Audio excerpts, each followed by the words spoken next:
district, you know the Pope listens. Dynasty, our religion, for the blokes missing. On all of these trades, on all of these plays, on all of these grades. By the end of the day, y'all getting played. So, what you gonna do next? Try to fill up that flex? Send the homie a text? That trash offer's the best? You try to make it complex, then they text you back. Now all of a sudden they don't make any sense. Broaden your horizons, boy. Dynasty's not for the Simons, boy. These trades not for consignment, boy. Respect your opponent, y'all some piranhas, boy. This my advice, from me to you. Open up your cute little podcast queue. Search up GOAT District, my dude. Pop it in your ear, man, y'all know what to do. It's the... And I always be traded. And I always be traded. And I always be trading. Y'all try to betray them, but first you gotta bait them. Fish.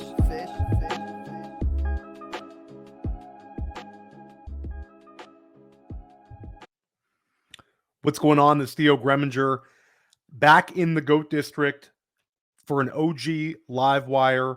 Anybody who watched us last year, I dropped these every single week. I've been a little slow out the gate, but I'm back now trying to get you ready for week 4. This is a big one.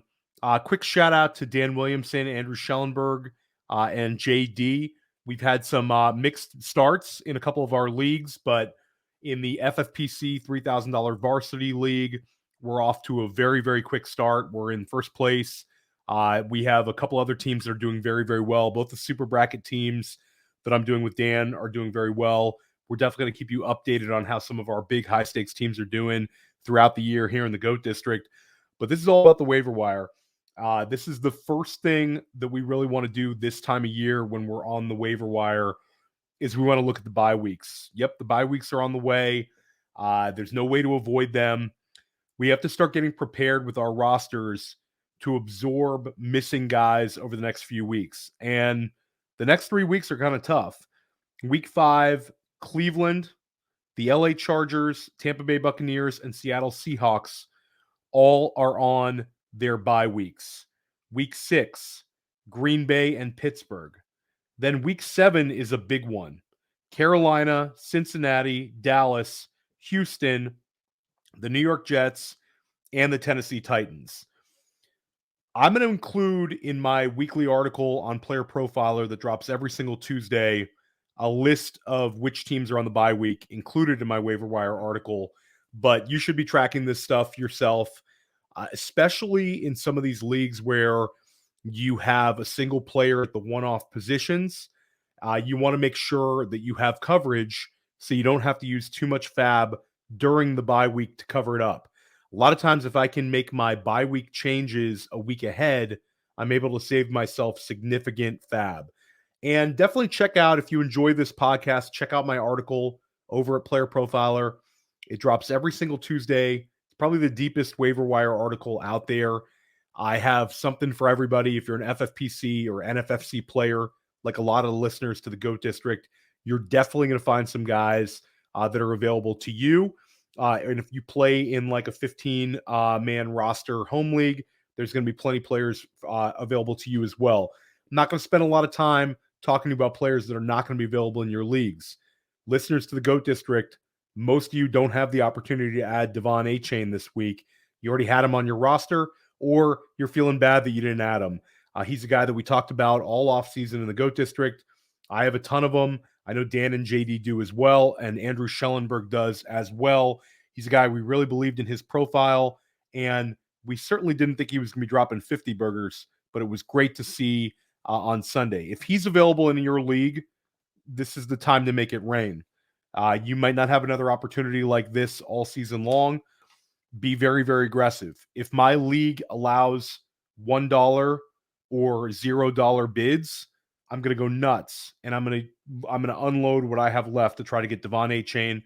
I think he's a weekly RB2 moving forward with the ability to have week winning spike type performances like we saw.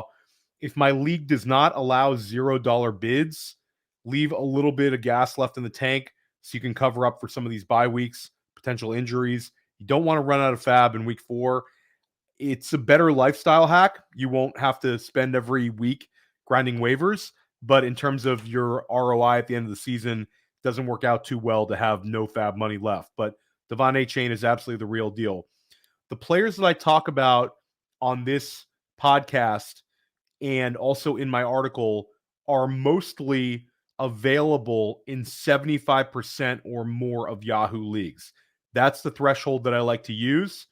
If a player is available in less, then I refer to them as a shallow league ad. Now, a shallow league ad still might be available in 70% of Yahoo leagues, but the shallow league ads are rarely available to me in FFPC and NFFC leagues.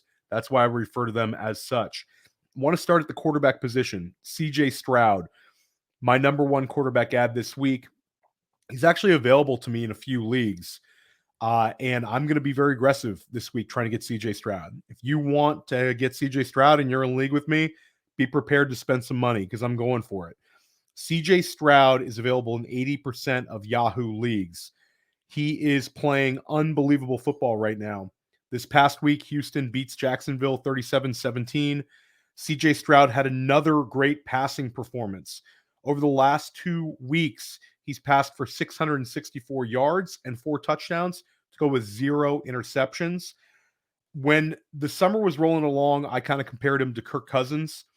I think he's maybe more like a Joe Burrow level. I think CJ Stroud has like top 8 dynasty QB written all over him. I think he can be a quarterback 1 this year to go along with Anthony Richardson. I think we're looking at 2 rookie quarterbacks potentially in the top 12 rankings every single week. If you need a quarterback bailout, like you have Joe Burrow and you're worried about the injury, or you have Daniel Jones, or maybe you missed on some quarterback, you're just not happy about his production, add CJ Stroud. Let's see where this thing goes. They're in 11 personnel a lot. Baker Mayfield, available in a ton of leagues. If you need quarterback depth, I think he's a little bit better than what we saw last night. I like the way that the offense has schemed him. He's getting a lot of manufactured runs, and Mike Evans is playing outstanding. Again, this is more of a very deep league type recommendation. Sam Howell was terrible last week. He's out there in a number of leagues.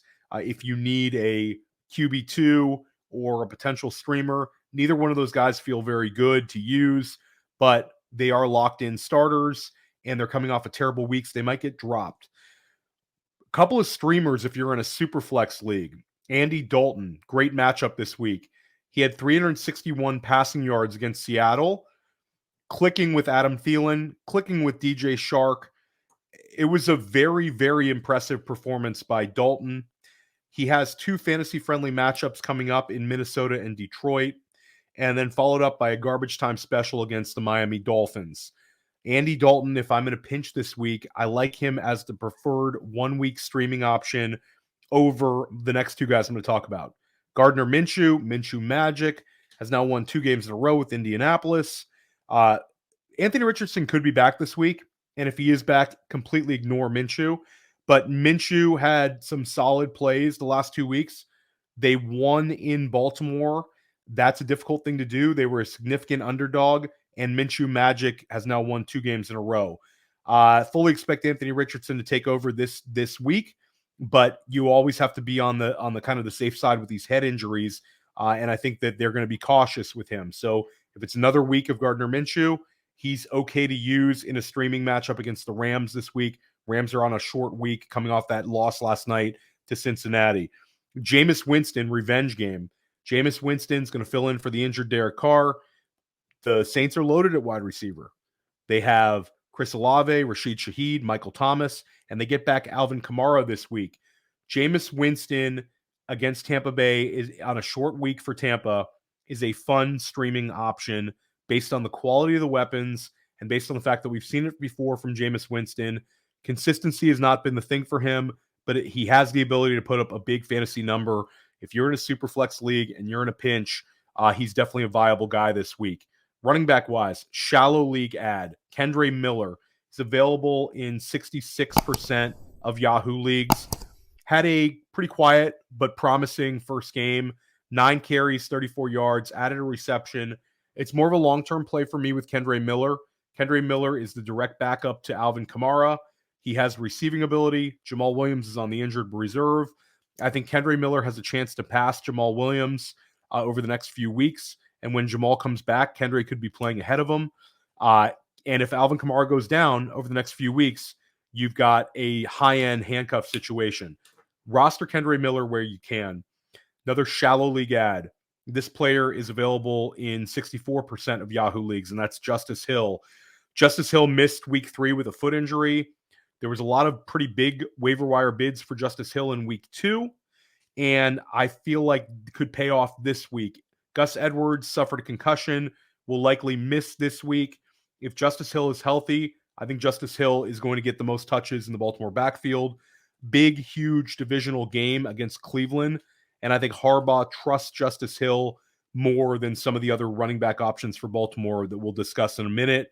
A guy that's available in 76% of Yahoo leagues, very high up in my waiver wire rankings, is Tyjae Spears. Tyjae Spears available in 76% of Yahoo leagues. He's outstamped Derrick Henry twice this season in 3 games, which is kind of nuts.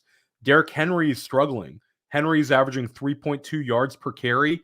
Tennessee just got smoked by Cleveland, 27-3. Tyjae Spears had 4 catches.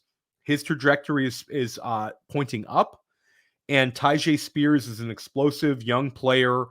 I think Tennessee's got to do a little self-scouting, and they've got to get more touches for Tyjae. Derrick Henry can always burn you when you start to fade him, but Father Time is undefeated, and this sort of a start cannot be ignored. Tennessee needs a change, and Tyjae Spears getting more touches is something I would do if I was the coaching staff. So a little self-scouting could go a long way. Add Tyjae Spears where you have a chance to get him. He's a top 5 waiver wire ad for me this week in my waiver wire rankings. Find those over at Player Profiler. Jeff Wilson, he's available in 75% of Yahoo leagues. He's been cut a lot of places because he's on the injured reserve. Obviously, Devon Achane and Raheem Mostert are in a fantastic spot right now. Raheem Mostert and Achane are both top 6 running back scorers right now. It's wild how great they look this past week, but we want to have high-end outcomes on our benches. And if Jeff Wilson's available, I'm looking to stash him. If Devon Achane or Raheem Mostert go down, then Jeff Wilson would get weekly touches in one of the league's best offenses. This is a guy that we saw have fantasy success not only in Miami last season, but also in San Francisco. Jeff Wilson can play. The overhyped sleeper, Dan Williamson, has always been a Jeff Wilson fan. Goat District fans, if you know, you know. Shallow league ad, Matt Breida, Giants. Listen, if you need a 1-week start, Matt Breida can get you 10 points. Last week, he was fortunate to find the end zone. He caught 3 passes as well against San Francisco for like a yard. I mean, it's tough, but you know your team better than we do. He's available in 70% of Yahoo leagues. I think he'll get another start. Again, don't go wasting your fab. If he's sitting there and you've got to spend anything significant on him, don't do it. But while Saquon's gone, Breida is at least probably the next man in this week. They have a much easier matchup against Seattle than they did against San Francisco. It's a tilting game for the New York Giants. They kind of have to win this one against Seattle. Another back who I would really like you to add is Rico Dowdle, available in 97% of Yahoo leagues. This is a locked-in handcuff running back to one of the league's best in Tony Pollard. Dowdle had his best game as a pro this past week. He had 3 catches, scored a touchdown on one of them. He had 46 combined yards. This is a lottery ticket player. This is a guy who, if Pollard were to miss time, I think Dowdle's a locked-in RB2.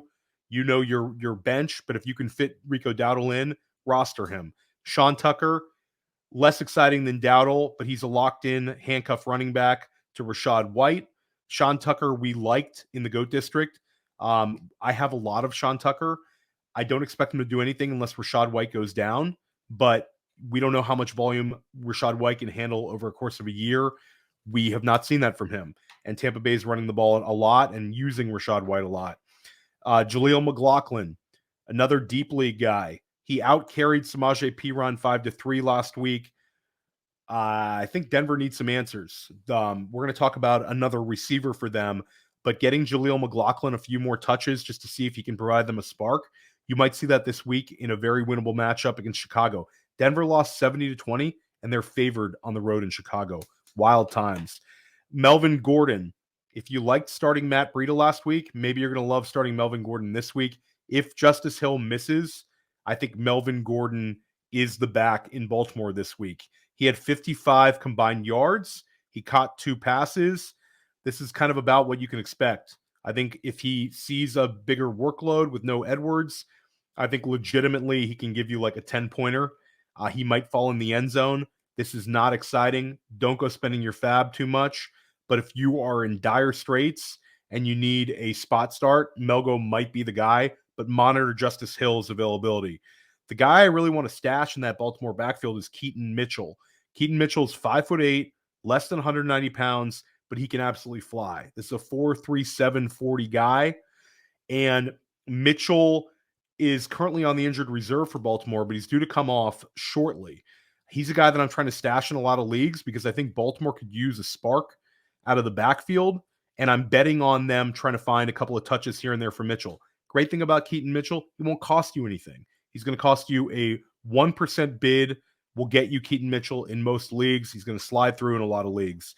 Another back that I think is a guy that I want to roster, and it's kind of funny because he's been a punchline type player, is Trey Sermon. I tweeted this out yesterday. A couple people tweeted back and said how terrible he is.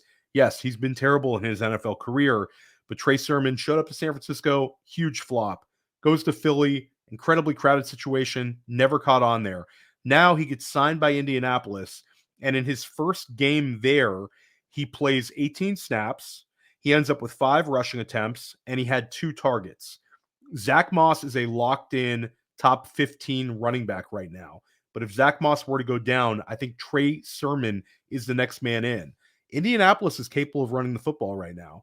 Trey Sermon is a super, super, super cheap handcuff, and it's been such a goofy year that Trey Sermon getting a couple of starts could just add to it. So I'm looking to roster Trey Sermon for very, very cheap. Again, this is a $0 bid in a lot of leagues that allow it and a $1 bid in leagues that don't. If I have the space, I'm adding Trey Sermon. And if I have Zach Moss, I'm going to look to add Trey Sermon to cuff him. Zach Moss, again, playing great. He's never had more than 125 touches at any point in his career. Shallow league ad wide receiver, Tank Dell. This was my number 1 wide receiver ad last week, and he blew up. 145 yards receiving on 5 catches, had a touchdown. He's still available in 68% of Yahoo leagues. I would make a very high bid on Tank Dell. I'd go north of 40% in a lot of these leagues. If he's available in your league, I would prioritize him. I think he is a locked-in wide receiver 3 moving forward. Right now, he's inside of like the top 24 for sure. And I think he could settle in there. But I think wide receiver 3 is a more realistic number for him to hit. Nico Collins is absolutely going to have some big weeks too. But Tank Dell is definitely pointing up.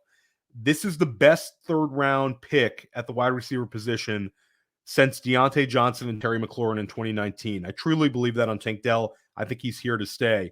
Another rookie wide receiver that's available in a lot of Yahoo leagues. He's just past my threshold. Marvin Mims is available in 73% of Yahoo leagues. The Broncos got smoked 70-20 to Miami, but Marvin Mims was electric. For 2 straight weeks, Marvin Mims has just been balling. Last week, he went over 100 yards receiving. He only had 2 catches. This past week, he had 73 yards receiving on 3 catches on 5 targets. And he also adds 121 yards on kick returns and finds the end zone on one of them. Marvin Mims is electric. The Broncos have got to do a better job of getting the ball in his hands and scheming for him. He is a dynamic playmaker. His trajectory is pointing up, and the Denver Broncos need to answer a lot of questions. It's a big opportunity for him this week against Chicago. I think Mims could have a very big game, and we're going to see if that usage starts to pick up. Another shallow league ad, Quentin Johnston. He's actually only available in 68% of Yahoo leagues, despite his very slow start. I'm going to talk about Josh Palmer in a minute, but this is kind of a perfect storm situation for Quentin Johnston. At the very least, Quentin Johnston steps into the Josh Palmer role that we've seen for the last few weeks, and he is a potential big play wide receiver 3. There's also a chance that he overtakes Palmer in terms of end zone targets, in terms of down the field targets. Quentin Johnson excelled on Yak at TCU. So I don't think the narrative has been completely written on Quentin Johnson. It was a very slow first 3 weeks. A lot of people kind of left him for dead. But a lot of times with these first round wide receivers, they don't do what Jordan Addison and Zay Flowers have done. They don't break out early. They end up breaking out in the second half of the season. And this could be a Quentin Johnson situation where he starts playing well with the additional opportunity from the loss of Mike Williams. Obviously, let's talk about Josh Palmer. Josh Palmer is going to cost a ton this week. He's available in 96% of Yahoo leagues. Everyone knows he's the next man in. When the Chargers were in 2 wide receiver sets this past week, Josh Palmer was on the field with Keenan Allen. When it was 3 wide receiver sets, Quentin Johnston came in. This is when Mike Williams went down. Last year, Josh Palmer had 70 receptions, caught 72 passes, and he had 69 receiving yards. I think those are the kind of numbers you're looking for if you go add Josh Palmer. I think you're looking at a guy who could be a wide receiver 3. I would not add him over a Tank Dell. I would not add him over a Marvin Mims. But Josh Palmer is actually going to be available in a lot of leagues. If you're an FFPC or NFFC listener, he's going to be available to you in a number of these leagues. I think Palmer might go for a little more fab than I'd be willing to bid on him, but I get it. If I need an immediate starter, I really want to get Palmer. Long-term throughout the season, again, I'd much rather have Marvin Mims. I just believe in the talent profile, but Palmer's going to be very fun the next 2 weeks. This offense is more aggressive than last year when he put up those numbers. But Keenan Allen is also healthy and a target vacuum. I expect Keenan Allen to get over a 30% target share. If you're in leagues with trades, try to go get some Keenan Allen. Josh Downs, available in a lot of NFFC and FFPC leagues, available in 98% of Yahoo leagues. This is a great consolation prize, or if you don't love some of the names I mentioned and you want to save a lot of fab, go out and prioritize Josh Downs. Josh Downs, another third-round pick like Tank Dell. Really good season for third-round NFL wide receivers. It's been really a down few years for them, but Josh Downs is flashing. Downs was a mega producer at UNC. I think he's got a dependable weekly floor. I consider him the number 2 target to Michael Pittman in the Indianapolis offense. This past week, he had 7 catches, 12 targets, 57 yards. Excuse me. He had eight catches for 57 yards. And Downs is like a target magnet. In the preseason, Anthony Richardson and him seem to have a chemistry. It's continued with Minshew. I think it's just a Josh Downs thing. He's a target magnet. He's a guy who can win in the slot, and he's got an ascending role in this offense. I like Josh Downs. If you need immediate contribution, DJ Shark. Shark had 4 catches for 86 yards and a touchdown, and that came on a 47-yard reception this past week as Carolina hung with Seattle. Now Jonathan Mingo goes down with a concussion, which is going to make it a very consolidated target tree in Carolina. Adam Thielen and DJ Shark, these 2 guys, this is your target tree right now in Carolina. Those 2 guys are both going to be used a lot, and I'm into Shark. This is a guy I liked in the preseason. This is a guy that, again, keeps signing these kind of 1-year bet on himself contracts. He's in Carolina this year, and he sure looked good his first game, and we'll see where this goes. But I think DJ Shark is kind of a thing, for especially with Mingo out of there, based on the chance that I think he could get 8+ targets again this week. But a guy that I really love as a long-term ad is Rashee Rice. Rice had a season-high 7 targets, 5 catches, and 59 receiving yards. We saw him score in the opener against the Detroit Lions. The rookie wide receiver, Rice, he nearly had his 2nd touchdown catch of the year, but it was overturned. His trajectory is definitely pointing up. I think that he could be a guy that we're starting in our lineups for the entire second half of the fantasy season. We're going to see where this goes, but Rashee Rice is a guy you definitely want to add. Jaden Reed is available in 84% of Yahoo leagues. I talk about Jaden Reed in every single article I write at Player Profiler. I'm also writing a sleepers article that should drop on Thursday or Friday, and I drop a 2-minute drill, which is kind of the takeaways from the week. That drops on Mondays, kind of the most important takeaways that I see fantasy-wise for all of the games that are not, besides the Monday Night Football. I also drop videos on these. You can find those on Player Profiler's YouTube page, as well as Goat District content that's dropping every single Tuesday night now. Jaden Reed had a season-high 63 receiving yards. 2 weeks ago, he had 2 touchdowns. I mean, Jaden Reed does something every single week. So I am definitely into Jaden Reed. I'm interested to see what happens with the targets with Jaden Reed and Romeo Doubs when Christian Watson comes back.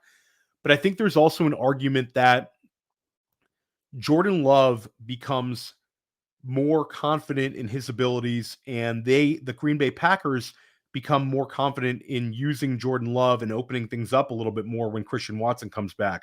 So it could be kind of like a pie grows larger type scenario where all of the Green Bay wide receivers all can put up decent numbers, but Jaden Reed is too talented a player to leave on most waiver wires. I want him on my bench.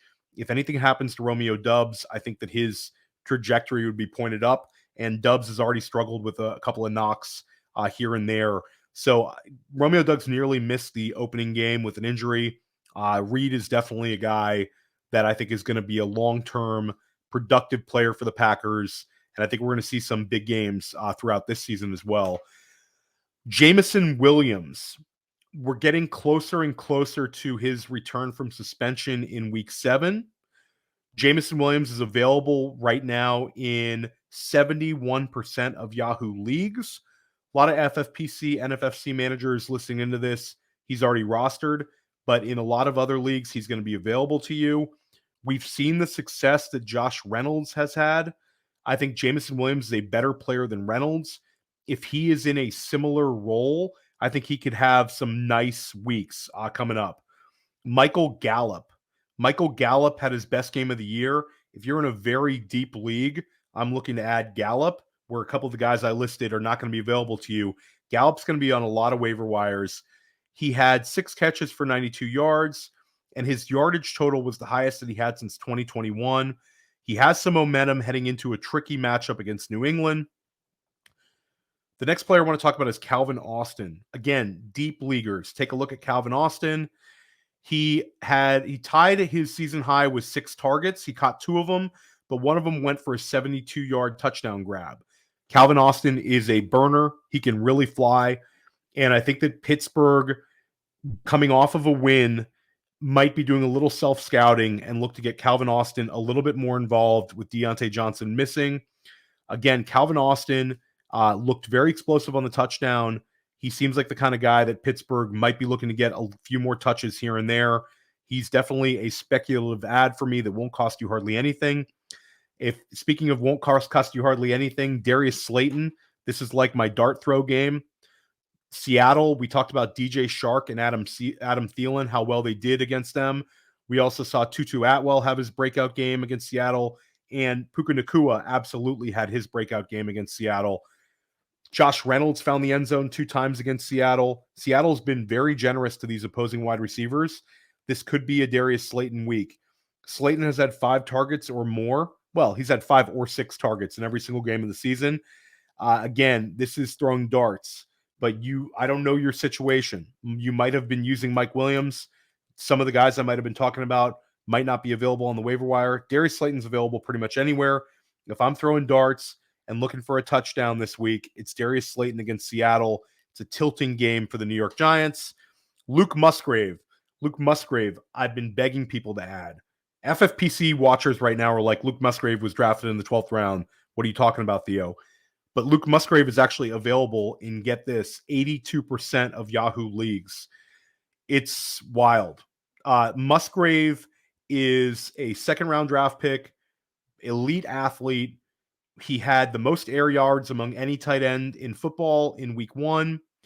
And this past week, he had a season high in targets with 8, led the Packers, led all wide receivers and tight ends in targets with 8, and he led the Packers in catches with 6.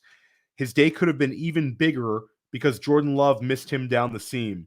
This has been kind of like a consistent theme where they're taking shots on Luke Musgrave. They've missed him a few times. All it takes is one big game where he catches a deep ball, takes it into the end zone, and Musgrave ends up with a 20-point game, and you're going to end up having to pay a ton of fab. So if he's available in your league now, prioritize him. Even if I feel good about my tight end situation, I'm still looking to add Luke Musgrave. He's the kind of guy that I think's role will be growing throughout the second half of the season. Long term, I think he's a stud. Dynasty managers, go get some Luke Musgrave as well. A few other tight ends are going to be available. Cade Otton. Cade Otton doesn't leave the field for Tampa Bay. He's on the field like 97% of the time. Obviously, a quiet game for the entire Bucs offense last night, but in week 2, Otton had 6 catches.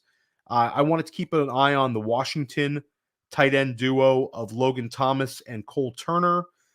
Both of these guys have had some decent success. Week 1, Logan Thomas was solid.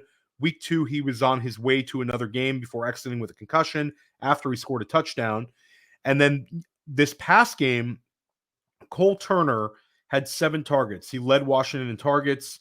He caught 4 for 35 yards. Both players should be kind of on our tight end watch list.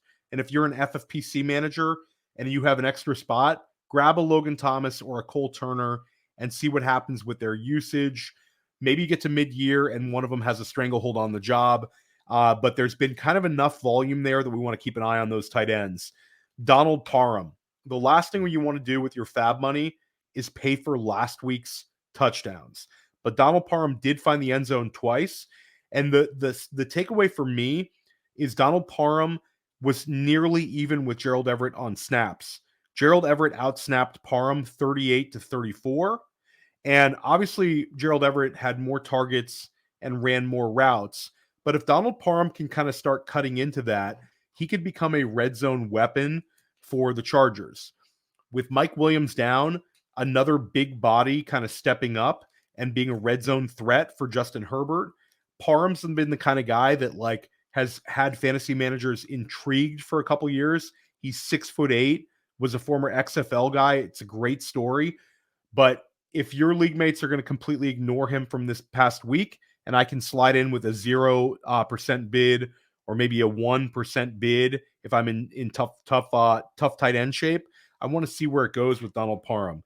And a super deep play, tight end premium drafters only. This is like an FFPC dynasty type recommendation, but Julian Hill, who is a undrafted free agent from Campbell, led Miami's tight ends with 57 snaps compared to only 21 for Durham Smythe. Smythe had led Miami in touchdown snaps by a considerable margin in weeks 1 and 2. I had him in my waiver wire column for a couple of weeks, but he never really did anything. It seems like Miami has a changing of the guard at the tight end spot. Again, Hill outsnaps him 57-21, and routes-wise, outran him 21-7 on the route side. So this is a guy that we want to monitor. Do we really know a whole lot about Julian Hill? No. Maybe the deepest Devy type players do. But again, this Miami Dolphins offense is incredible. It's a sensational offense. It could be the top offense in all of football. They have a huge game against Buffalo this week. But I want to grab Julian Hill, especially on some dynasty rosters, and just throw him in there for like $1 bid and see what happens here. Interesting times with the tight end position in Miami. It's crazy. Mike McDaniel is maybe the greatest offensive mind we have, gets pretty much nothing out of the tight end position. Mike Gesicki last year, starts Durham Smythe this year. Now he's got Julian Hill in. Who knows what's going on? But anyway you cut it, if a guy's on the field every single play for this offense, I don't mind keeping him on my bench. My overall top 10 from this list of players: Tank Dell, Marvin Mims, Tyjae Spears, CJ Stroud, Josh Palmer, DJ Shark, Luke Musgrave, Rashee Rice, Jaden Reed, and Jameson Williams. Again, Tank Dell's my number 1 ad, Marvin Mims number 2, Tyjae Spears number 3, CJ Stroud number 4, Josh Palmer number 5, DJ Shark number 6, Luke Musgrave number 7, Rashee Rice number 8, Jaden Reed number 9, Jameson Williams number 10. Stick with the Ghost District all year. We've completely got you covered. Tune in Tuesday evenings on Player Profiler YouTube at 9 p.m. Goat District's going to be dropping some great shows there every single week. This week's guest is Scott Pianowski of Yahoo.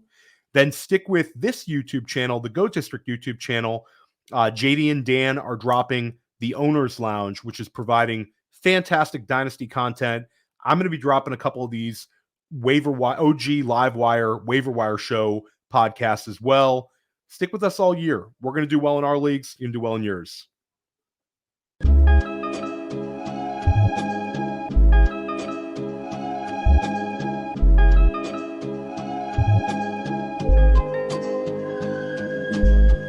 Goat District, you know the Pope listens. Dynasty, our religion, for the blokes missing. On all of these trades, on all of these plays, on all of these grades. By the end of the day, y'all getting played. So, what you gonna do next? Try to fill up that flex? Send the homie a text? That trash offers the best? You try to make it complex, then they text you back. Now all of a sudden, they don't make any sense. Broaden your horizons, boy. Dynasty's not for the Simons, boy.